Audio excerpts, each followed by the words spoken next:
ദൈവത്തിരുനാമം വാഴ്ത്തപ്പെടുമാറാകട്ടെ. ഇന്ന് രാത്രിയിൽ പിന്നെയും നമുക്ക് ഒരുമിച്ച് കർത്താവിൻ്റെ പാദപീഠത്തിൽ ദൈവത്തിൻ്റെ വചനം പഠിക്കുവാനായി ഇങ്ങനെ കടന്നു വരുവാൻ കർത്താവ് നൽകി തരുന്ന നല്ല അവസരത്തെ ഓർത്ത് ഞാൻ ദൈവത്തിന് സ്തോത്രം ചെയ്യുന്നു. ഈ ക്ലാസ്സുകൾ പല സമയങ്ങളിൽ പല രീതികളിൽ ശ്രദ്ധിക്കുന്ന എല്ലാ പ്രിയപ്പെട്ടവരെയും ഓർത്ത് ദൈവത്തെ സ്തുതിക്കുകയും എൻ്റെ സ്നേഹവന്ദനങ്ങളെ അറിയിക്കുകയും ചെയ്യുന്നു. ഇന്ന് രാത്രി നമ്മുടെ തുടർന്നുള്ള ശ്രദ്ധ നമുക്ക് ദൈവത്തിൻ്റെ വചനത്തിലേക്ക് തിരിക്കാം. എഫേസ്യ ലേഖനം 3-ാം അധ്യായം അതിൻ്റെ 7-ാം വാക്യമായിരുന്നു കഴിഞ്ഞ ആഴ്ച നമ്മൾ ചിന്തിച്ചത്. അവിടെ നമ്മൾ അപ്പോസ്തലനായ പൗലോസ് സുവിശേഷത്തിന് ഒരു ശുശ്രൂഷകനായി തീർന്നു എന്നുള്ള ആ കാര്യം, അതേക്കുറിച്ച് ചിന്തിക്കാനായിട്ട് ദൈവം നമ്മെ സഹായിച്ചു. ഇന്ന് രാത്രിയിൽ നമ്മൾ അതിൻ്റെ 8-9 വാക്യങ്ങൾ, എഫേസ്യ ലേഖനം 3-ാം അധ്യായത്തിൻ്റെ 8-9 വാക്യങ്ങളാണ് നമ്മൾ ചിന്തിക്കുവാനായിട്ട് ആഗ്രഹിക്കുന്നത്. ആ വാക്യങ്ങൾ ഞാൻ വായിക്കാം. അവിടെ നമ്മളിങ്ങനെയാണ് വായിക്കുന്നത്: സകല വിശുദ്ധന്മാരിലും ഏറ്റവും ചെറിയവനായ എനിക്ക് ജാതികളോട് ക്രിസ്തുവിൻ്റെ അപ്രമേയ ധനത്തെക്കുറിച്ച് പ്രസംഗിക്കുവാനും സകലവും സൃഷ്ടിച്ച ദൈവത്തിൽ അനാദികാലം മുതൽ മറഞ്ഞു കിടന്ന മർമ്മത്തിൻ്റെ വ്യവസ്ഥ ഇന്നതെന്ന് എല്ലാവർക്കും പ്രകാശിപ്പിക്കുവാനുമായി ഈ കൃപ നൽകിയിരിക്കുന്നു. അപ്പോൾ ഈ 2 വാക്യങ്ങൾ, 8-9 വാക്യങ്ങൾ നമ്മൾ വായിക്കുമ്പോൾ അവിടെ നമ്മൾ കാണുന്നത് അപ്പോസ്തലനായ പൗലോസിന് ദൈവം ഈ കൃപ നൽകിയിരിക്കുന്നു, ഈ ഒരു കൃപ നൽകിയിരിക്കുന്നു എന്നാണ് നമ്മൾ വായിക്കുന്നത്. അവിടെ കൃപ എന്നുള്ള വാക്ക് തീർച്ചയായിട്ടും അതിൻ്റെ പൊതുവിലുള്ള അർത്ഥത്തിന് വ്യത്യാസമൊന്നുമില്ല. നമുക്ക് അർഹതയില്ലാത്ത ഒരു അനുഗ്രഹം, അത് തന്നെയാണ് കൃപയുടെ അർത്ഥമെന്ന് പറയുന്നത്. എന്നാൽ ഇവിടെ അപ്പോസ്തലൻ രേഖപ്പെടുത്തിയിരിക്കുന്ന, അല്ലെങ്കിൽ ഇവിടെ പറയുന്ന ഈ കൃപ എന്നുള്ളത് നമ്മെ രക്ഷിക്കുന്ന ആ കൃപ അല്ല അവിടെ പറയുന്നത്. രക്ഷിക്കപ്പെട്ട ദൈവമക്കളെ ദൈവം ചില പ്രത്യേക ദൗത്യത്തിന് വേണ്ടി വേർതിരിക്കുമ്പോൾ ആ ദൗത്യ നിർവഹണത്തിന് വേണ്ടി ദൈവം അവരുടെ മേൽ കൊടുക്കുന്ന ഒരു പ്രത്യേക അധികാരവും ഒരു പ്രത്യേക ശക്തിയുമാണ് ഇവിടെ കൃപ എന്നുള്ളത് കൊണ്ട് അർത്ഥമാക്കിയിരിക്കുന്നത്. അപ്പോൾ ദൈവം പൗലോസിനെ ഒരു പ്രത്യേക കാര്യം ചെയ്യാനായിട്ട് ദൈവം തന്നെ നിയോഗിക്കുകയും അത് ചെയ്യാനായിട്ട് ദൈവം തനിക്ക് അധികാരവും ശക്തിയും നൽകുകയും ചെയ്തിരിക്കുന്നു എന്നാണ് ഇവിടെ എനിക്ക് കൃപ നൽകിയിരിക്കുന്നു എന്ന് 9-ാം വാക്യത്തിൻ്റെ അവസാനം താൻ പറഞ്ഞിരിക്കുന്നതിൻ്റെ അർത്ഥം.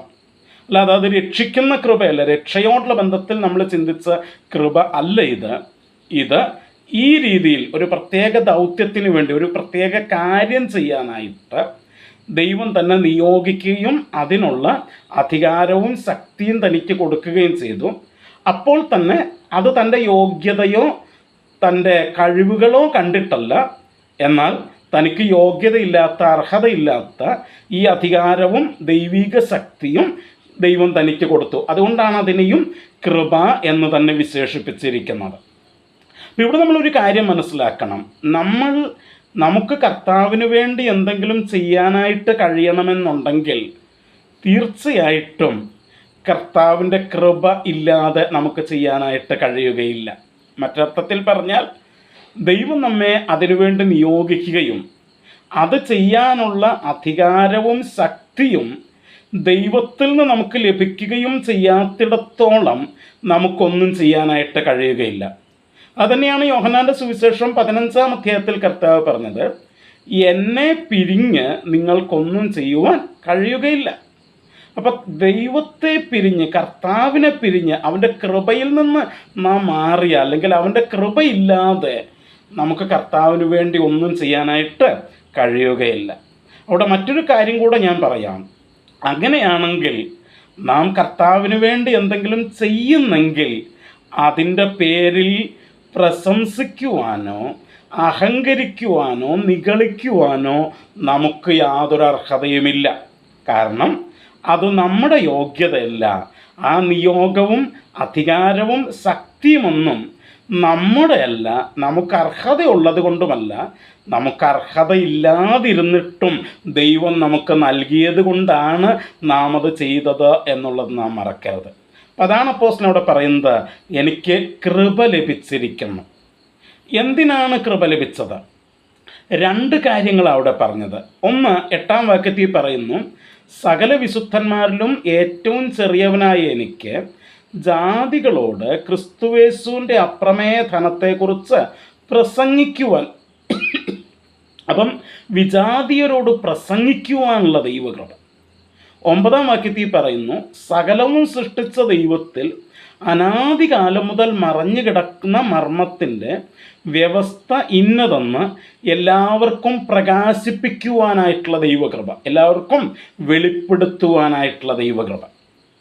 ഈ 2 കാര്യങ്ങൾ ചെയ്യാനായിട്ടാണ് ദൈവം അപ്പോസ്തലനായ പൗലോസിനെ കൃപ കൊടുത്തത്. ഓക്കെ, നമുക്കതിനകത്ത് ഓരോന്നായിട്ട് ചിന്തിക്കാനായിട്ട് ആരംഭിക്കാം. 8-ാം വാക്യത്തിൽ നമ്മൾ വായിക്കുന്ന ഇതാണ്, സകല വിശുദ്ധന്മാരിലും ഏറ്റവും ചെറിയവനായ എനിക്ക്. അപ്പോൾ ഇവിടെ അപ്പോസ്തലനായ പൗലോസ് തന്നെ പരിചയപ്പെടുത്തുന്നത്, ഞാൻ സകല വിശുദ്ധന്മാരിലും ഏറ്റവും ചെറിയവൻ എന്നാണ് താനോട് പരിചയപ്പെടുത്തുന്നത്. I am the least among all saints. എല്ലാ വിശുദ്ധന്മാരിലും ഏറ്റവും ചെറിയവൻ. വിശുദ്ധന്മാർ എന്നുള്ള ആ വാക്ക് രക്ഷിക്കപ്പെട്ടവരെ കുറിക്കാനായിട്ടാണ് പുതിയ നിയമത്തിൽ ഉപയോഗിച്ചിരിക്കുന്നത്. നമ്മുടെ സംസാര ഭാഷയിൽ നമ്മൾ പലപ്പോഴും മറ്റൊരർത്ഥമാണ് അതിന് കൊടുക്കാറുള്ളത്. പക്ഷേ പുതിയ നിയമത്തിൽ, ബൈബിളിനകത്ത് പുതിയ നിയമത്തിൽ വിശുദ്ധൻ എന്നുള്ള വാക്കിൻ്റെ അർത്ഥം രക്ഷിക്കപ്പെട്ട വിശ്വാസികൾ എന്നാണ് അർത്ഥം. അപ്പോൾ രക്ഷിക്കപ്പെട്ട എല്ലാ വിശ്വാസികളിലും താൻ ഏറ്റവും ചെറിയവനാണ് എന്ന് അപ്പോസ്തലനായ പൗലോസ് പറയുകയാണ്. 7-ാം വാക്യത്തിൽ നമ്മൾ പറഞ്ഞു, അവൻ ശുശ്രൂഷക്കാരനാണെന്ന് പറഞ്ഞു. ഇവിടെ താൻ പറയുക, എല്ലാ വിശ്വാസികളിലും വച്ച് ഞാൻ ഏറ്റവും ചെറിയവനാണ്. നമ്മൾ എത്ര പേർക്ക് അങ്ങനെ പറയാനായിട്ടുള്ള ചങ്കൂറ്റമുണ്ട്? ഞാൻ ആ വാക്ക് അങ്ങനെ തന്നെ ഉപയോഗിച്ചതാണ്. കാരണം നമ്മൾ ചെറിയവരാണ് എന്ന് പറയാനായിട്ട് ഒരല്പം ചങ്കൂറ്റം തന്നെ വേണം. വലിപ്പം പറയാനായിട്ട്, അല്ലെങ്കിൽ ആത്മപ്രശംസ പറയാനായിട്ട് അത് ആർക്കും ചെയ്യാനായിട്ട് കഴിയും. പക്ഷെ തന്നെത്താൻ ചെറിയവനാണ് എന്ന് പ്രഖ്യാപിക്കണമെന്നുണ്ടെങ്കിൽ അതിനല്പം മനക്കരുത്ത് വേണം, ഉൾക്കരുത്ത് വേണം. അതില്ലാത്തത് കൊണ്ടാണ് എല്ലാവരും തന്നെത്താൻ വലിയവനാണ് എന്ന് പറയുകയും അങ്ങനെ കാണിക്കുകയും ചെയ്യാനായിട്ട് ശ്രമിക്കുന്നത്. മനഃശാസ്ത്രം നമ്മൾ പഠിക്കുമ്പോൾ സുപ്പീരിയോറിറ്റി കോംപ്ലക്സ് എന്ന് പറയുന്നത് അത് സത്യത്തിൽ ഇൻഫീരിയോറിറ്റി കോംപ്ലക്സിൻ്റെ ഒരു എക്സ്പ്രഷനാണ്. അപകർഷതാബോധത്തിൻ്റെ ഒരു തരത്തിലുള്ള പ്രകടനമാണ് മറ്റുള്ളവരെക്കാൾ ഞാൻ വലിയവനാണ് എന്ന് കാണിക്കാനായിട്ടുള്ള ശ്രമം. എന്നാൽ തന്നിൽ തന്നെ ആത്മവിശ്വാസമുള്ള, അല്ലെങ്കിൽ തന്നിൽ തന്നെ വിശ്വാസമുള്ള, തന്നെ ഒരു ധൈര്യമുള്ള ഒരു വ്യക്തിക്ക് മാത്രമേ താൻ ചെറിയവനാണെന്നും തനിക്ക് തെറ്റുപറ്റാറുണ്ടെന്നും ഒക്കെ സമ്മതിക്കാനായിട്ട് കഴിയുകയുള്ളൂ. ഇവിടെ അപ്പോസ്തലനായ പൗലോസ് പറയുന്നത്, I am the least of all the saints. ഞാൻ എല്ലാ വിശുദ്ധന്മാരിലും, സകല വിശുദ്ധന്മാരിലും ഏറ്റവും ചെറിയവനാണ് എന്ന് പറയുകയാണ്. സത്യത്തിൽ പൗലോസിന് വേണമെങ്കിൽ പറയാം, ഞാൻ നിങ്ങളെക്കാളും വലിയവനാണെന്ന് പറയാം. കാരണം ഈ പലരെയും വിശ്വാസത്തിലേക്ക് കൊണ്ടുവന്ന അപ്പോസ്തലനായ പൗലോസാണ്. ഇവരോട് ദൈവവചനം പ്രസംഗിക്കുകയും പഠിപ്പിക്കുകയും ചെയ്തത് അപ്പോസ്തലനായ പൗലോസാണ്. ഇപ്പോൾ ഈ ലേഖനത്തിൽ ഇത്രയും ഘനഗാംഭീര്യമുള്ള വിഷയങ്ങൾ എഴുതി അവർക്ക് നൽകുന്നത് അതും അപ്പോസ്തലനായ പൗലോസാണ്. അപ്പോൾ തനിക്ക് വേണമെങ്കിൽ പറയാം, ഞാൻ വലിയ ആളാണെന്ന് പറയാം. പക്ഷേ താൻ പറയുന്നത് എല്ലാ വിശുദ്ധന്മാരിലും വച്ച്, എല്ലാ വിശ്വാസികളിലും വച്ച് ഞാൻ ഏറ്റവും ചെറിയവനാണ് എന്ന് തുറന്നു പറയുന്ന ആ മനോഭാവം, അത് തീർച്ചയായിട്ടും അനുകരിക്കുവാൻ കൊള്ളാകുന്ന ഒരു മനോഭാവമാണത്. ഇത് താൻ ഇവിടെ വെറുതെ പറയുന്നതല്ല. മറ്റു പല ഭാഗങ്ങളിലും താൻ ഇതേ കാര്യം തന്നെ പറയുന്നുണ്ട്. 1-2 വാക്യങ്ങൾ നമുക്കൊന്ന് വായിച്ചു നോക്കാം. 1 കൊരിന്ത്യർ ലേഖനത്തിലേക്ക് നമുക്കൊന്ന് വരാം. 1 കൊരിന്ത്യർ ലേഖനം അതിൻ്റെ 15-ാം അധ്യായം നമ്മൾ എടുക്കുമ്പോൾ, 1 കൊരിന്ത്യർ ലേഖനം അതിൻ്റെ 15-ാം അധ്യായത്തിൻ്റെ 8-9 വാക്യങ്ങൾ നമ്മൾ വായിക്കുമ്പോൾ അവിടെ നമുക്ക് കാണാനായിട്ട് കഴിയുന്ന എങ്ങനെയാണ്, അല്ലെങ്കിൽ അതിൻ്റെ 3-ാം വാക്യം തൊട്ട് ഞാൻ വായിച്ചു വരാം. അപ്പോൾ അതിൻ്റെ പശ്ചാത്തലം കൂടെ നിങ്ങൾക്ക് പെട്ടെന്ന് പിടികിട്ടും. അവിടെ നമ്മൾ വായിക്കുന്ന 3-ാം വാക്യം തൊട്ട് നമ്മളിങ്ങനെയാണ് വായിക്കുന്നത്: ക്രിസ്തു നമ്മുടെ പാപങ്ങൾക്ക് വേണ്ടി തിരുവെഴുത്തുകളിൻ പ്രകാരം മരിച്ചു, അടക്കപ്പെട്ടു, തിരുവെഴുത്തുകളിൻ പ്രകാരം 3-ാം നാൾ ഉയർത്തെഴുന്നേറ്റു, കേഫാവിനും പിന്നെ 12 പ്രത്യക്ഷനായി എന്നിങ്ങനെ ഞാൻ ഗ്രഹിച്ചത് തന്നെ നിങ്ങൾക്ക് ആദ്യമായി ഏൽപ്പിച്ചു തന്നുവല്ലോ. അനന്തരം അവൻ 500-ലധികം സഹോദരന്മാർക്ക് ഒരുമിച്ച് പ്രത്യക്ഷനായി. അവർ മിക്കപേരും ഇന്നുവരെ ജീവനോടിരിക്കുന്നു, ചിലരോ നിദ്ര പ്രാപിച്ചു. അനന്തരം അവൻ യാക്കോബിനും പിന്നെ അപ്പോസ്തലന്മാർക്ക് എല്ലാവർക്കും പ്രത്യക്ഷനായി. എല്ലാവർക്കും ഒടുവിൽ അകാല പ്രജ പോലെയുള്ള എനിക്കും പ്രത്യക്ഷനായി. 9-ാമത്തെ വാക്യം: ഞാൻ അപ്പോസ്തലന്മാരിൽ ഏറ്റവും ചെറിയവനല്ലോ, ദൈവസഭയെ ഉപദ്രവിച്ചതിനാൽ അപ്പോസ്തലൻ എന്ന പേരിന് യോഗ്യനുമല്ല. നോക്കിക്കേ, എന്താ ഇവിടെ പറയുന്നത്? ഉയർത്തെഴുന്നേറ്റ കർത്താവിൻ്റെ പ്രത്യക്ഷതയെക്കുറിച്ച് പറയുക. 5-ാം വാക്യത്തിൽ അവൻ കേഫാവിന്, അതായത് പത്രോസിന്, പിന്നെ 12 പ്രത്യക്ഷനായി. 6-ാം വാക്യത്തിൽ അവൻ 500-ലധികം പേർക്ക് ഒരുമിച്ച് പ്രത്യക്ഷനായി. 7-ാം വാക്യത്തിൽ അവൻ യാക്കോബിന് പ്രത്യക്ഷനായി. പിന്നെയും അപ്പോസ്തലന്മാർക്ക് എല്ലാവർക്കും പ്രത്യക്ഷനായി. ഇങ്ങനെ അനേകർക്ക് പ്രത്യക്ഷനായി കഴിഞ്ഞതിന് ശേഷം 8-ാം വാക്യത്തിൽ എല്ലാവർക്കും ഒടുവിൽ ഏറ്റവും അവസാനം അകാല പ്രജ പോലെ. എന്താ അകാല പ്രജ എന്ന് പറഞ്ഞാൽ? സമയം തെറ്റി ജനിച്ചതുപോലത്തെ എനിക്ക്, അകാല പ്രജ പോലെയുള്ള എനിക്കും പ്രത്യക്ഷനായി. എന്നിട്ട് 9-ാം വാക്യത്തിൽ പറയുക: ഞാൻ ആരാ? അപ്പോസ്തലന്മാരിൽ ഏറ്റവും ചെറിയവൻ, ദൈവസഭയെ ഉപദ്രവിച്ചതിനാൽ അപ്പോസ്തലൻ എന്ന പേരിന് യോഗ്യനല്ല. നോക്കിക്കേ, ഇവിടെയും താൻ പറയുന്നതാണ്, ഞാൻ അപ്പോസ്തലന്മാരിൽ ഏറ്റവും ചെറിയവനാണ്. സത്യത്തിൽ അപ്പോസ്തലൻ എന്ന പേരിന് ഞാൻ യോഗ്യനല്ല. അതാ താൻ അവിടെ പറയുന്നത്. ഇനി മറ്റൊരു ഭാഗം കൂടെ നമുക്കൊന്ന് ശ്രദ്ധിക്കണം. അതല്പം സമയമെടുത്ത് നമ്മളൊന്ന് ചിന്തിക്കുന്നത് നല്ലതാണ്. 1 തിമോഥെയോസിൻ്റെ ലേഖനം അതിൻ്റെ 1-ാം അധ്യായത്തിൻ്റെ 12 മുതൽ 16 വരെയുള്ള വാക്യങ്ങൾ നമ്മൾ വായിക്കുമ്പോൾ അവിടെ നമ്മളിങ്ങനെയാണ് വായിക്കുന്നത്: എനിക്ക് ശക്തി നൽകിയ ക്രിസ്തുയേശു എന്ന നമ്മുടെ കർത്താവ് എന്നെ വിശ്വസ്തനെന്നെ ശുശ്രൂഷയ്ക്കാക്കിയത് കൊണ്ട് ഞാൻ അവനെ സ്തുതിക്കുന്നു. മുൻപേ ഞാൻ ദൂഷകനും ഉപദ്രവിയും നിഷ്ഠൂരനുമായിരുന്നു. എങ്കിലും അവിശ്വാസത്താൽ അറിയാതെ ചെയ്തതാകൊണ്ട് എനിക്ക് കരുണ ലഭിച്ചു. നമ്മുടെ കർത്താവിൻ്റെ കൃപ ക്രിസ്തുവേശുള്ള വിശ്വാസത്തോടും സ്നേഹത്തോടും കൂടെ അത്യന്തം വർദ്ധിച്ചുമിരിക്കുന്നു. ക്രിസ്തുവേശു പാപികളെ രക്ഷിക്കുവാൻ ലോകത്തിൽ വന്നു എന്നുള്ളത് വിശ്വാസ്യവും എല്ലാവരും അംഗീകരിപ്പാൻ യോഗ്യവുമായ വചനം തന്നെ. ആ പാപികളിൽ ഞാൻ ഒന്നാമൻ. എന്നിട്ടും യേശു ക്രിസ്തു നിത്യജീവനായിക്കൊണ്ട് തന്നിൽ വിശ്വസിപ്പാനുള്ളവർക്ക് ദൃഷ്ടാന്തത്തിനായി സകല ദീർഘക്ഷമയും ഒന്നാമനായ എന്നിൽ കാണിക്കേണ്ടതിന് എനിക്ക് കരുണ ലഭിച്ചു. ഇവിടെ നമ്മൾ നേരത്തെ വായിച്ച എഫേസ് ലേഖനത്തിലും 1 കൊരിന്ത്യർ ലേഖനത്തിലും ഏറ്റവും ചെറിയവൻ, വിശുദ്ധന്മാരിൽ ഏറ്റവും ചെറിയവൻ, അപ്പോസ്തലന്മാരിൽ ഏറ്റവും ചെറിയവൻ എന്നൊക്കെ പറഞ്ഞിട്ട് ഇവിടെ വരുമ്പോൾ 15-ാം വാക്യത്തിൽ താൻ പറയുക താൻ ഒന്നാമനാണ്. എവിടെ? പാപികളിൽ താൻ ഒന്നാമനാണ്. ഏറ്റവും വലിയ പാപി താനാണെന്ന് പറയുക. താൻ എങ്ങനെയാണ് അത് കൊണ്ടുവരുന്നതെന്ന് നോക്കിക്കേ. 12-ാം വാക്യം തൊട്ട് വായിക്കുമ്പോൾ എനിക്ക് ശക്തി നൽകിയ ക്രിസ്തുവേശു എന്ന നമ്മുടെ കർത്താവ്. അപ്പോൾ താൻ പറയുക, ഓക്കെ, ഞാൻ മുഴുവൻ വായിക്കാം. എനിക്ക് ശക്തി നൽകിയ ക്രിസ്തുവേശു എന്ന നമ്മുടെ കർത്താവ് എന്നെ വിശ്വസ്തനെന്ന് ശുശ്രൂഷയ്ക്കാക്കിയത് കൊണ്ട് ഞാൻ അവനെ സ്തുതിക്കുന്നു. അപ്പോൾ തനിക്ക് തന്നെ കർത്താവ് ഒരു ശുശ്രൂഷയ്ക്ക് ആക്കി. എങ്ങനെ? തനിക്ക് ശക്തി കൊടുത്തിട്ട്. അപ്പോൾ അത് തൻ്റെ സ്വന്തം ശക്തിയല്ല, കർത്താവ് അവനൊരു ശക്തി കൊടുത്തു. എന്നിട്ട് കർത്താവ് അവനെ വിശ്വസ്തനെന്ന് എണ്ണി.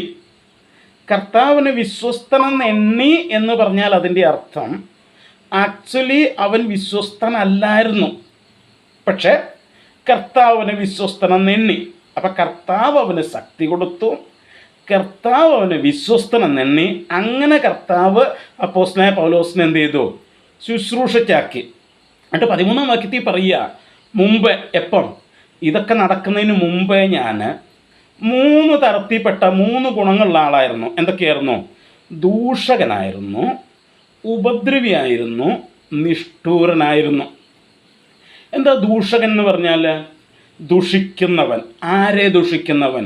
കർത്താവിനെ ദുഷിക്കുന്നവൻ. അപ്പോൾ പൗലോസ് മുൻപേ യേശുവിനെ ദുഷിക്കുന്നവനായിരുന്നു. എന്നുവെച്ചാൽ ഒരു യഹൂദൻ എന്നുള്ള നിലയിൽ, പ്രത്യേകിച്ചൊരു പരീശൻ എന്നുള്ള നിലയിൽ അപ്പോസ്തലനായ പൗലോസിന് ഒരിക്കലും യേശുവിനെ ദൈവമായിട്ടോ ദൈവപുത്രനായിട്ടോ മസിഹയായിട്ടോ അംഗീകരിക്കാൻ കഴിയില്ലായിരുന്നു.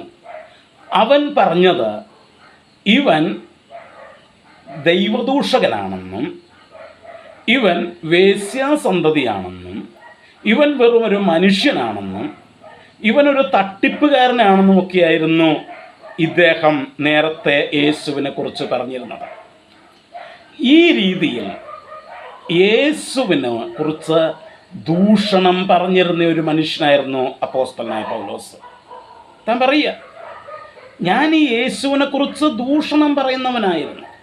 2, ഞാൻ ഉപദ്രവിയായിരുന്നു. ആരെ ഉപദ്രവിച്ചു? സഭയെ ഉപദ്രവിക്കുന്നവനായിരുന്നു.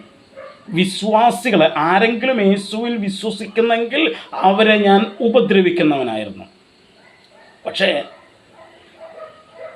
അപ്പോസ്തല പ്രവൃത്തികൾ 9-ാം അധ്യായത്തിലേക്ക് നമ്മൾ വരുമ്പോൾ അവിടെ കർത്താവ് പൗലോസിനോട് ചോദിക്കുന്ന ഒരു ചോദ്യമുണ്ട്, വളരെ മനോഹരമായിട്ടുള്ള ഒരു ചോദ്യം. ഡമാസ്കസിൻ്റെ വാതിൽക്കൽ വച്ച് എന്താണ് കർത്താവുമായിട്ട് ഇവൻ കണ്ടുമുട്ടുമ്പോൾ കർത്താവിനോട് ചോദിക്കുന്ന ഒരു ചോദ്യമുണ്ട്. 9-ാം അധ്യായത്തിൻ്റെ അപ്പോസ്തല പ്രവൃത്തികൾ 9-ാം അധ്യായത്തിൻ്റെ 4-ാം വാക്യത്തിൽ കർത്താവ് ചോദിക്കുക, സൗലേ സൗലേ നീ എന്നെ ഉപദ്രവിക്കുന്നുണ്ട്. അപ്പോൾ സൗല് ഉപദ്രവിച്ചത് വിശ്വാസികളെ ആയിരുന്നെങ്കിലും കർത്താവ് ചോദിക്കുന്നത് എന്നെ ഉപദ്രവിക്കുന്നതെന്നാണ്. കാരണം വിശ്വാസികൾ ഉൾക്കൊള്ളുന്ന ആ സഭ, നമ്മൾ നേരത്തെ പറഞ്ഞിട്ടുണ്ട്, അത് കർത്താവിൻ്റെ ശരീരമാണ്. അപ്പോൾ വിശ്വാസികളെ ഉപദ്രവിക്കുമ്പോൾ, സഭയെ ഉപദ്രവിക്കുമ്പോൾ അവൻ ആക്ച്വലി കർത്താവിനെയാണ് ഉപദ്രവിക്കുന്നത്. അപ്പം ആ അർത്ഥത്തിൽ പൗലോസ് ആരെ ഉപദ്രവിച്ചു? കർത്താവിനെ ഉപദ്രവിച്ചു. അപ്പം അവൻ കർത്താവിനെ ദുഷിച്ചു, കർത്താവിനെ അവൻ ഉപദ്രവിച്ചു. 3-ാമത് അവൻ നിഷ്ഠൂരനായിരുന്നു. എന്ന് വെച്ചാൽ വളരെ ക്രൂവലായിട്ടുള്ള, വളരെ ക്രൂരനായിട്ടുള്ള ഒരു വ്യക്തിയായിരുന്നു. യാതൊരു ദയയോ യാതൊരു ദാക്ഷിണ്യമോ യാതൊരു കനിവോ കാണിക്കാത്തവനായിരുന്നു അവൻ. ഈ 3 ക്വാളിറ്റികൾ, കർത്താവിനെ ദുഷിക്കുന്നവൻ, കർത്താവിനെ ഉപദ്രവിക്കുന്നവൻ, കർത്താവിനെ എന്ന് പറഞ്ഞാൽ സഭയെ എന്ന് പറയുമ്പോൾ അത് കർത്താവിൻ്റെ ശരീരമാണ്, അതുകൊണ്ട് തന്നെ കർത്താവിനെ ഉപദ്രവിക്കുന്നവൻ, യാതൊരു ദയയോ കനിവോ കാണിക്കാത്തവൻ. ഈ 3 രീതിയിലുള്ളവൻ. നമ്മളൊന്ന് ഓർത്ത് നോക്കിയേ, നമ്മളോടായിരുന്നു ആരെങ്കിലും ഈ രീതിയിൽ ഇടപെട്ടിരുന്നതെങ്കിൽ നമ്മൾ എന്ത് ചെയ്തേനെ? നമുക്ക് കർത്താവിൻ്റെ കഴിവൊക്കെ ഉണ്ടായിരുന്നെങ്കിൽ അവനെ ഓൺ ദ സ്പോട്ട് തട്ടിക്കളഞ്ഞേനെ നമ്മൾ, അല്ലേ? ഓൺ ദ സ്പോട്ട് അവൻ്റെ പരിപാടി നമ്മൾ തീർത്തേനെ. പക്ഷേ കർത്താവ് അങ്ങനെ ചെയ്തില്ല. കർത്താവിനെക്കുറിച്ച് ദുഷിച്ചിട്ടും കർത്താവിനെ ഉപദ്രവിച്ചിട്ടും നിഷ്ഠൂരമായിട്ട് പെരുമാറിയിട്ടും 13-ാം വാക്യത്തിൽ പറയാം, മുമ്പേ ഞാൻ ദൂഷകനും ഉപദ്രവിയും നിഷ്ഠൂരനുമായിരുന്നു, എങ്കിലും അവിശ്വാസത്താൽ അറിയാതെ ചെയ്തതാകൊണ്ട് എനിക്ക് കരുണ ലഭിച്ചു. കരുണ എന്താണ്? നമ്മൾ നേരത്തെ പറഞ്ഞിട്ടുണ്ട്, അർഹിക്കുന്നത് തരാതിരിക്കുന്നതാണ് കരുണ. ഇവൻ ഈ ചെയ്തതിനൊക്കെ ഇവൻ അർഹതയുള്ളത് ഇവനെ ഓൺ ദ സ്പോട്ട് തട്ടിക്കളയലാണ് വേണ്ടത്, പക്ഷേ നശിപ്പിക്കുക വേണ്ടത്. പക്ഷേ കർത്താവിനോടത് ചെയ്തില്ല, കരുണ കാണിച്ചു. എന്നിട്ട് 14-ാം വാക്യത്തിൽ പറയുക, നമ്മുടെ കർത്താവിൻ്റെ കൃപ ക്രിസ്തുയേശുവിൽ വിശ്വാസത്തോടും സ്നേഹത്തോടും കൂടെ അത്യന്തം വർദ്ധിച്ചു. അവൻ എന്നോട് കരുണ കാണിച്ചു. 2, അവനോട് കൃപ കാണിച്ചു. എനിക്ക് അർഹതയില്ലാത്തത് അവൻ എനിക്ക് തന്നു. ഇതൊക്കെ ചെയ്തു. എന്താ ചെയ്തത്? അവൻ എനിക്ക് ശക്തി തന്നു, വിശ്വസ്തന നെണ്ണി, ശുശ്രൂഷയ്ക്ക് ഭരമേൽപ്പിച്ചു. അപ്പോൾ മുമ്പേ യേശുവിനെ ദുഷിച്ചവൻ ഇപ്പം യേശുവിനെ ഉയർത്തുകയാണ്. ഇപ്പം അവൻ പറയുന്നത് യേശു മശിഹയാണ്, യേശു ദൈവമാണ് എന്നവൻ വിളിച്ചു പറയുക, യേശു രക്ഷകനാണെന്ന് അവൻ വിളിച്ചു പറയുക. മുമ്പേ സഭയെ ഉപദ്രവിച്ചവൻ ഇപ്പോൾ, അല്ലെങ്കിൽ മുമ്പേ യേശുവിനെ ഉപദ്രവിച്ചവൻ ഇപ്പോൾ യേശുവിൻ്റെ പേരിൽ അവൻ ഉപദ്രവം ഏൽക്കുകയാണ്. മുമ്പേ നിഷ്ഠൂരനായിരുന്നവൻ ഇപ്പോൾ ഒരു കുഞ്ഞാടിനെ പോലെ ആയിത്തീർന്നിരിക്കുകയാണ്. യേശുവിനെ മാറ്റി, യേശുവിന് ശുശ്രൂഷ നൽകി, യേശുവിന് വിശ്വസ്തന തന്നെ, അവന് കൃപ നൽകി, യേശുവിനെ ശുശ്രൂഷനാക്കി. എന്നിട്ട് 15-ാം വാക്യത്തിൽ പറയുക, ക്രിസ്തുയേശു പാപികളെ രക്ഷിപ്പാൻ ലോകത്തിൽ വന്നു എന്നുള്ളത് വിശ്വാസ്യവും എല്ലാവരും അംഗീകരിപ്പാൻ യോഗ്യവുമായ വചനം തന്നെ. അപ്പം ക്രിസ്തുയേശു പാപികളെ രക്ഷിക്കുവാൻ ഈ ലോകത്തിൽ വന്നു എന്നുള്ളത് വിശ്വസിക്കത്തക്കതും വിശ്വാസയോഗ്യവും എല്ലാവരും അംഗീകരിക്കുവാൻ യോഗ്യവുമായ വചനമാണ്. അപ്പം ക്രിസ്തുയേശു എന്തിന് ഈ ലോകത്തിൽ വന്നു എന്ന് ചോദിച്ചാൽ പാപികളെ രക്ഷിക്കുവാൻ. അത് അവിശ്വസിക്കേണ്ട കാര്യമില്ല, അത് വിശ്വസിക്കാൻ കൊള്ളാകുന്നതാണ്, അതിനകത്തൊരു സംശയവും വേണ്ട. അത് എല്ലാവർക്കും അംഗീകരിക്കുവാൻ യോഗ്യമായ വചനമാണ് എന്ന് അപ്പോസ്തലൻ പറഞ്ഞിട്ട് അതിൻ്റെ താഴെ പറയുന്നതാണ്, ആ പാപികളിൽ ഞാൻ ഒന്നാമൻ. ഏത് പാപികളിൽ? ക്രിസ്തുയേശു പാപികളെ രക്ഷിപ്പാനാണ് ഈ ലോകത്തിൽ വന്നത്. ആ പാപികളിൽ, അതായത് ലോകത്തിലെ സകല പാപികളെയും എടുത്താൽ അതിനകത്ത് ഞാനാണ് ഒന്നാമൻ. എന്ന് വെച്ചാൽ പാപികളുടെ മൊത്തം ഒരു ലിസ്റ്റ്, ലോകത്തിലെ മൊത്തം പാപികളുടെ ഒരു ലിസ്റ്റ് എന്താണ്? അവർ ചെയ്ത പാപത്തിൻ്റെ ആ വലിപ്പത്തിൻ്റെ, അല്ലെങ്കിൽ അവർ എത്രമാത്രം പാപികളാണ് എന്നുള്ളതിൻ്റെ ക്രമത്തിലൊരു ലിസ്റ്റ് ഉണ്ടാക്കിയാൽ അതിനകത്ത് 1-ാം സ്ഥാനത്ത് വരുന്നത് ഞാനായിരിക്കും. എന്ന് വെച്ചാൽ സകലരിലും വെച്ച് ഏറ്റവും കൊടിയ പാപി ഞാനാണ്. അപ്പോസ്തലൻ പൗലോസ് പറയാം, എന്തുകൊണ്ട്? ഞാൻ യേശുവിനെ ദൂഷിച്ചവനാണ്, ഞാൻ യേശുവിനെ ഉപദ്രവിച്ചവനാണ്, ഞാൻ നിഷ്ഠൂരനായിരുന്നവനാണ്. ആ രീതിയിൽ ഏറ്റവും ഈ ലോകത്തിലെ മനുഷ്യരിൽ ഏറ്റവും നമ്പർ 1 പാപി ഞാനാണ് എന്ന് അപ്പോസ്തലൻ പൗലോസ് പറയാം. ആ പാപികളിൽ ഞാൻ ഒന്നാമൻ.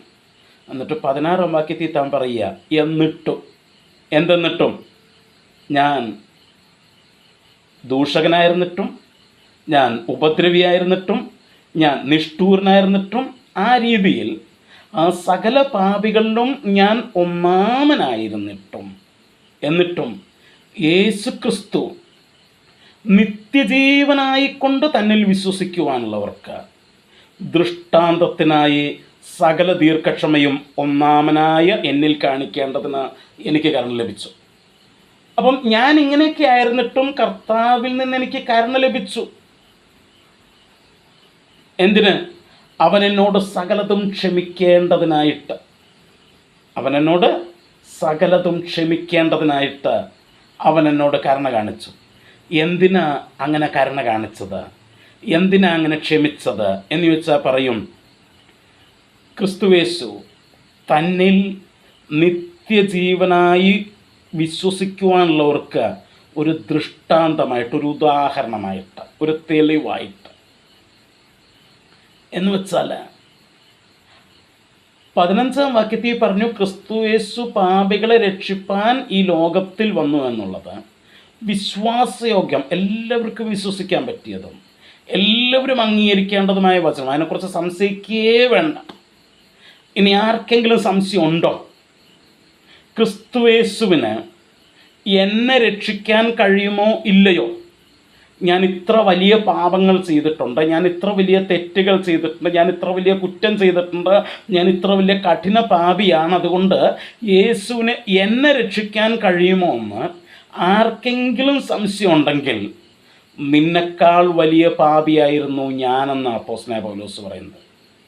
കാരണം ഞാൻ പാപികൾ ഒന്നാമനാണ്, നീ എൻ്റെ താഴെ വരത്തുള്ളൂ, എന്നെക്കാൾ ചെറിയ പാപിയാണ് നീ. ആ ഏറ്റവും വലിയ, ലോകത്തിലെ ഏറ്റവും വലിയ പാപിയായ എന്നെ കർത്താവ് രക്ഷിച്ചു നിർത്തിയത് എന്തിനാണെന്ന് ചോദിച്ചാൽ, എന്നെ രക്ഷിക്കാമെങ്കിൽ പിന്നെ ലോകത്തിലെ സകല ആൾക്കാരെയും കർത്താവിനെ രക്ഷിക്കാനായിട്ട് ഒരു പണിയുമില്ല. കാരണം ഏറ്റവും വലിയ പാപിയായ എന്നോട് കർത്താവിന് ക്ഷമിക്കാമെങ്കിൽ പിന്നെ നിന്നോട് ക്ഷമിക്കുന്നതിന് എന്നാ കുഴപ്പം? ഏറ്റവും വലിയ പാപിയായ എനിക്ക് എന്നെ രക്ഷിക്കാമെങ്കിൽ പിന്നെ എന്നെക്കാൾ ചെറിയ പാപിയായ നിന്നെ രക്ഷിക്കാൻ എന്താ കുഴപ്പം? അത് നിനക്ക് മനസ്സിലാകാനായിട്ട്, അത് നമുക്ക് മനസ്സിലാകാനായിട്ട് അപ്പോസ്തലനായ പൗലോസിനെ ഒരു ദൃഷ്ടാന്തമായിട്ട്, ഒരു ഉദാഹരണമായിട്ട് കർത്താവ് നിർത്തിയിരിക്കുകയാണ്.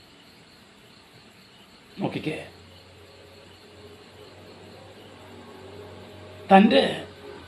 തന്നെക്കുറിച്ച് പൗലോസ് പറയുമ്പോൾ അവൻ തന്നെയല്ല ഉയർത്തുന്നത്, യേശുവിനെയാണ് ഉയർത്തുന്നത്. തൻ്റെ ജീവിതം യേശുവിൻ്റെ രക്ഷണ്യ പ്രവർത്തനത്തിനുള്ള ഒരു ഉദാഹരണം മാത്രമായിട്ട് പൗലോസ് കാണിക്കുകയാണ്. നിങ്ങൾ യേശുവിൽ വിശ്വസിക്കുമെങ്കിൽ എന്തിനു വേണ്ടി? നിത്യജീവന് വേണ്ടി. 16-ാം വാക്യത്തിൽ എങ്ങനെയാണ് പറയുന്നത്? നിത്യജീവനായിക്കൊണ്ട് യേശു തന്നിൽ വിശ്വസിക്കുന്നവർക്ക്. നിങ്ങൾ രോഗസൗഖ്യത്തിനാണ് യേശുവിൽ വിശ്വസിക്കുന്നതെങ്കിൽ പാപക്ഷമ കിട്ടത്തില്ല. നിങ്ങളുടെ കടഭാരം മാറാനാണ് നിങ്ങൾ യേശുവിൽ വിശ്വസിക്കുന്നതെങ്കിൽ പാപക്ഷമ കിട്ടത്തില്ല. നിങ്ങൾക്ക് എന്തെങ്കിലും ഭൗതിക അനുഗ്രഹങ്ങൾ ലഭിക്കാനായിട്ടാണ് നിങ്ങൾ യേശുവിൽ വിശ്വസിക്കുന്നതെങ്കിൽ പാപക്ഷമ ലഭിക്കത്തില്ല. അത് യേശുവിൻ്റെ കുറ്റമല്ല, അത് യേശുവിൻ്റെ ബലിമരണത്തിൻ്റെ കുഴപ്പമല്ല, അത് ദൈവത്തിൻ്റെ പ്രശ്നമല്ല, അത് നമ്മുടെ വിശ്വാസത്തിൻ്റെ പ്രശ്നമാണത്. മറക്കരുത്. അപ്പോൾ ഒരുത്തൻ രോഗസൗഖ്യത്തിന് വേണ്ടി യേശുവിൽ വിശ്വസിച്ചിട്ട് അവന് രോഗസൗഖ്യം കിട്ടി, ശരിയാ, പക്ഷേ അവന് പാപമോചനം കിട്ടത്തില്ല, നിത്യജീവൻ കിട്ടത്തില്ല, സ്വർഗത്തിലെത്താൻ, രക്ഷിക്കപ്പെടാനായിട്ട് കഴിയത്തില്ല ആ വിശ്വാസം കൊണ്ട്. അതുകൊണ്ടാണ് ഞാൻ എപ്പോഴും പറയുന്നത്, സുവിശേഷം പ്രസംഗിക്കുക എന്ന് പറഞ്ഞാൽ രോഗസൗഖ്യത്തെക്കുറിച്ച് പ്രസംഗിക്കുകയല്ല, ഭൗതിക വിടുതലിനെക്കുറിച്ച് പ്രസംഗിക്കുകയല്ല സുവിശേഷം പ്രസംഗിക്കുക എന്ന് പറഞ്ഞാൽ. കാരണം രോഗസൗഖ്യത്തെക്കുറിച്ചോ ഭൗതിക വിടുതലിനെക്കുറിച്ചോ ഉള്ള എൻ്റെ പ്രസംഗം കേട്ട ആരെങ്കിലും ആ രീതിയിൽ യേശുവിൽ വിശ്വസിച്ചാൽ അവർക്ക് നിത്യജീവനും പാപക്ഷമയും കിട്ടുകയില്ല. അത് കിട്ടണമെങ്കിൽ അതിനുവേണ്ടിയാണ് യേശുവിൽ വിശ്വസിക്കേണ്ടത്. അതിനുവേണ്ടി അവർ യേശുവിൽ വിശ്വസിക്കണമെങ്കിൽ ഞാൻ അതായിരിക്കണം പ്രസംഗിക്കേണ്ടത്. അപ്പം ഇവിടെ അതാ പറഞ്ഞ നിത്യജീവനായിട്ട് യേശുവിൽ വിശ്വസിക്കുന്നവർക്ക്, ദൃഷ്ടാന്തത്തിനായിട്ട്. അപ്പം നിത്യജീവനായിട്ട് യേശുവിൽ വിശ്വസിക്കുന്ന സകലരുടെയും, സകല പാപികളെയും രക്ഷിക്കുവാൻ ക്രിസ്തു യേശു ഈ ലോകത്തിൽ വന്നു എന്നുള്ളത് വിശ്വാസ്യവും എല്ലാവരും അംഗീകരിപ്പാൻ യോഗ്യമായ വചനം തന്നെ. അതാ പൗലോസ് ഇവിടെ പറയുന്നത്. എന്താ പൗലോസ് തെളിവ്?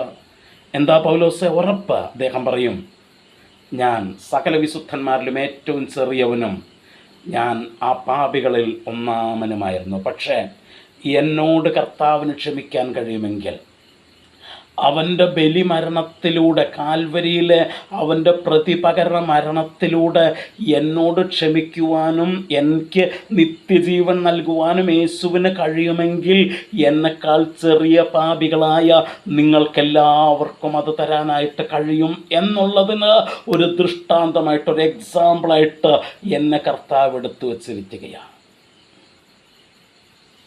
നോക്കിക്കേ.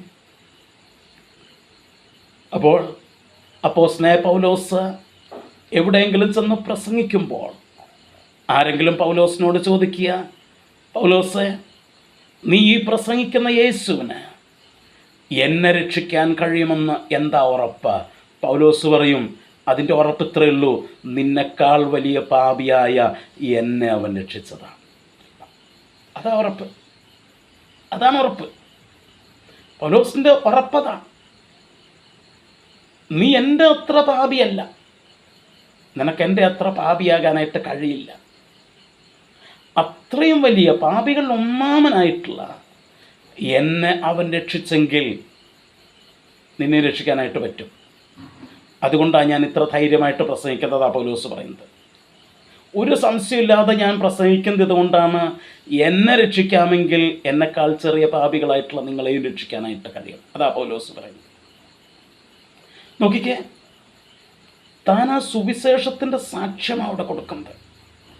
താൻ വിജാതിയരുടെ മുമ്പിലേക്ക് എഫെസ്യനിലേക്ക് മടങ്ങി വരുമ്പോൾ അവിടെ 3-ാം അധ്യായത്തിൽ താൻ പറയുന്നതാണ്, സകല വിശുദ്ധന്മാരിലും ഏറ്റവും ചെറിയവനായ എനിക്ക്, സകല വിശുദ്ധന്മാരിലും ഏറ്റവും ചെറിയവനായ എനിക്ക്. അപ്പം എഫെസോസുകാർ ചോദിക്കുക, ഞങ്ങൾ വിജാതീയരാണ്, ഞങ്ങൾ വിജാതീയരാണ്. 2-ാം അധ്യായത്തിൽ പൗലോസ് പറഞ്ഞതുപോലെ ദൈവമില്ലാത്ത, ദൈവവുമായിട്ടൊരു ബന്ധവുമില്ലാത്ത, ഇസ്രായേലുമായിട്ടൊരു ബന്ധവുമില്ലാത്ത വിജാതീയരാണ് ഞങ്ങൾ. യഹൂദന്മാർ അവർ ദൈവത്തിൻ്റെ ജനമാണ്, ദൈവവുമായിട്ടുള്ള ഉടമ്പടി ജനമാണ്. പഴയ നിയമം എന്ന ആ പഴയ ഉടമ്പടിയിൽ ദൈവവുമായിട്ട് ബന്ധം സ്ഥാപിച്ച ജനമാണ് യഹൂദന്മാർ. അവർക്ക് ന്യായപ്രമാണമുണ്ട്, അവർക്ക് യാഗങ്ങളുണ്ട്, അവർക്ക് ദൈവത്തിൻ്റെ ആലയമുണ്ട്, അവർക്ക് ദൈവവുമായിട്ട് ബന്ധമുണ്ട്. ഇതൊക്കെ ഉള്ള അവരെ ഒരുപക്ഷെ നീ പറയുന്ന യേശുവിനെ രക്ഷിക്കാനായിട്ട് കഴിയുമായിരിക്കും. പക്ഷെ പൗലോസേ, ഞങ്ങൾക്കിതൊന്നുമില്ല, ഞങ്ങൾ വിജാതീയരാ. നിങ്ങൾ പറഞ്ഞത് ഞങ്ങളെ ദൈവം സൃഷ്ടിച്ചിരിക്കുന്നത് നരകത്തിലെ വെറും വിറക് കൊള്ളികളായിട്ട്, നരകത്തിൽ തീ കെട്ടുപോകാതിരിക്കാനായിട്ട് വിറക് കൊള്ളികളായിട്ട് ഉപയോഗിക്കാനാണ് ദൈവം ഞങ്ങളെ സൃഷ്ടിച്ചിരിക്കുന്നത് എന്നാണ് നിങ്ങൾ യഹൂദന്മാർ പറയുന്നത്. ഞങ്ങൾക്ക് ദൈവവുമായിട്ട് ബന്ധമില്ല, ഞങ്ങൾക്ക് ദൈവവുമായിട്ടൊരു ഉടമ്പടിയില്ല, ഒരു കവനൻ്റ് ഇല്ല, ഞങ്ങൾക്ക് ദൈവാലയമില്ല, ഞങ്ങൾക്ക് യാഗങ്ങളില്ല, ഞങ്ങളോട് ദൈവം സംസാരിച്ചിട്ടില്ല, ഞങ്ങൾക്ക് ദൈവം പ്രമാണങ്ങൾ തന്നിട്ടില്ല, ദൈവം ഞങ്ങളെക്കുറിച്ചൊന്നും പറഞ്ഞിട്ടില്ല. അങ്ങനെയുള്ള ഞങ്ങളെ രക്ഷിക്കാൻ നീ പ്രസംഗിക്കുന്ന യേശുവിന് കഴിയുമോ? ഞങ്ങളെ ദൈവത്തോട് നിരപ്പിക്കാൻ നീ പ്രസംഗിക്കുന്ന യേശുവിന് കഴിയുമോ? അപ്പോസ്തലൻ പറയുന്നതാണ്, എന്നെ രക്ഷിക്കാമെങ്കിൽ നിങ്ങളെ രക്ഷിക്കാൻ കഴിയും. അതെന്നാ താൻ അങ്ങനെ പറഞ്ഞ്? കാരണം നിങ്ങളെക്കാൾ വലിയ പാപിയായിരുന്നു ഞാൻ. നിങ്ങൾക്ക് ദൈവവുമായിട്ട് ബന്ധമില്ലായിരുന്നല്ലേ ഉള്ളൂ, നിങ്ങൾക്ക് ക്രിസ്തുവുമായിട്ട് ബന്ധമില്ലായിരുന്നല്ലേ ഉള്ളൂ. ഞാൻ ക്രിസ്തുവിനെ ദൂഷിച്ച് പറഞ്ഞവനാണ്. നിങ്ങൾ ക്രിസ്തുവിനെ ദൂഷിച്ചിട്ടില്ലല്ലോ, ബന്ധമില്ലായിരുന്നല്ലേ ഉള്ളൂ. ഞാൻ ക്രിസ്തുവിനെ ദൂഷിച്ചിട്ടുള്ളവനാണ്. നിങ്ങൾക്ക് ക്രിസ്തുവുമായിട്ട് ബന്ധമില്ലായിരുന്നല്ലേ ഉള്ളൂ, നിങ്ങൾ ക്രിസ്തുവിനെ ഉപദ്രവിച്ചിട്ടില്ലോ. ഞാൻ ഉപദ്രവിച്ചിട്ടുള്ളവനാണ്, ഞാൻ നിഷ്ഠൂരനാണ്. ആ എന്നെ രക്ഷിക്കാമെങ്കിൽ, ആ എന്നെ ദൈവവുമായിട്ട് നിരപ്പിക്കാമെങ്കിൽ നിങ്ങളെയും കർത്താവിന് ചെയ്യാനായിട്ട് പറ്റും. നോക്കിക്കേ, 7-ാം വാക്യത്തിൽ താൻ പറഞ്ഞു, ഞാൻ നിങ്ങളുടെ ശുശ്രൂഷക്കാരനായിരിക്കുന്നു, സുവിശേഷത്തിൻ്റെ ശുശ്രൂഷക്കാരനായിരിക്കുന്നു. ഇവിടെ പറയുക, ആ സകല വിശുദ്ധന്മാരിലും ഏറ്റവും ചെറിയവനായ എനിക്ക് ജാതികളോട് ക്രിസ്തുവിൻ്റെ അപ്രമേയ ധനത്തെക്കുറിച്ച് പ്രസംഗിക്കുക. സമയം പോട്ടേക്ക് പോയി, ഞാനിവിടെ നിർത്താനായിട്ട് പോവുകയാണ്. കർത്താവിന് വെച്ചാൽ അടുത്ത ദിവസം നമുക്ക് ബാക്കി ചിന്തിക്കാം. നോക്കൂ, അപ്പോസ്തലൻ പറയുക, I am the least of all the saints. ഞാൻ എല്ലാ വിശുദ്ധന്മാരിലും ഏറ്റവും ചെറിയവനാണ്, അപ്പോസ്തലന്മാരിൽ ഏറ്റവും ചെറിയവനാണ്, പാപികളിൽ ഒന്നാമനാണ്. പക്ഷേ ദൈവം എനിക്ക് കൃപ തന്നു. എന്തിന്? നിങ്ങളുടെ മുമ്പിൽ ഒരു ദൃഷ്ടാന്തമാകേണ്ടവന്. നിങ്ങളോട് ഞാൻ പ്രസംഗിക്കുമ്പോൾ നിങ്ങൾക്കത് വിശ്വസിക്കാൻ കഴിയത്തക്കവണ്ണം നിങ്ങളുടെ മുമ്പിൽ ഒരു ദൃഷ്ടാന്തമാകേണ്ടതെന്ന് ദൈവം എനിക്ക് കൃപ തന്നു. പ്രിയമുള്ളവരെ, നമ്മളിത് ചിന്തിക്കുമ്പോൾ നിങ്ങളൊരു പക്ഷേ ചിന്തിച്ചേക്കാം, നിങ്ങളുടെ ഏതെങ്കിലും പാപങ്ങൾ ക്ഷമിക്കാൻ ദൈവത്തിന് കഴിയുമോ? ദൈവം എന്നോട് ക്ഷമിക്കത്തില്ല, ദൈവം എന്നെ സ്നേഹിക്കത്തില്ല, ദൈവം എന്നെ രക്ഷിക്കത്തില്ലെന്ന് നിങ്ങൾ ചിന്തിക്കുന്നെങ്കിൽ നോ, നിങ്ങളെക്കാൾ വലിയ പാപികളെ രക്ഷിച്ചവനാണവൻ. ഇതിനേക്കാൾ വലിയ പാപങ്ങൾ ക്ഷമിച്ചവനാണവൻ. അവന് നിങ്ങളെയും രക്ഷിപ്പാൻ കഴിയും. അവൻ നിങ്ങളെയും രക്ഷിക്കും. അവൻ നിങ്ങളോടും ക്ഷമിക്കും. ചെയ്യേണ്ടത് ഇത്രമാത്രം: യേശുവിൽ വിശ്വസിക്കുക. രോഗസൗഖ്യത്തിനായിട്ടല്ല, ഭൗതിക നേട്ടങ്ങൾക്കും വിടുതലിനും വേണ്ടിയല്ല, നിത്യജീവനായി പാപക്ഷമയ്ക്കായി യേശുവിൽ വിശ്വസിക്കുക. അവനത് ചെയ്തിരിക്കും. ഭയപ്പെടണ്ട, കുറ്റബോധത്താൽ ഞെരുങ്ങണ്ട, കുറ്റബോധം കൊണ്ട് മനസ്സ് തകർന്ന് നീറ് നടക്കണ്ട. കർത്താവ് നിങ്ങളെ രക്ഷിക്കുവാൻ, കർത്താവ് നിങ്ങളോട് ക്ഷമിക്കാനായിട്ട് കഴിയും. ആ കർത്താവിൻ്റെ ക്ഷമ അനുഭവിക്കുവാൻ ദൈവം നമ്മെ സഹായിക്കട്ടെ. ഈ വചനങ്ങളാൽ ദൈവം നമ്മെ അനുഗ്രഹിക്കട്ടെ.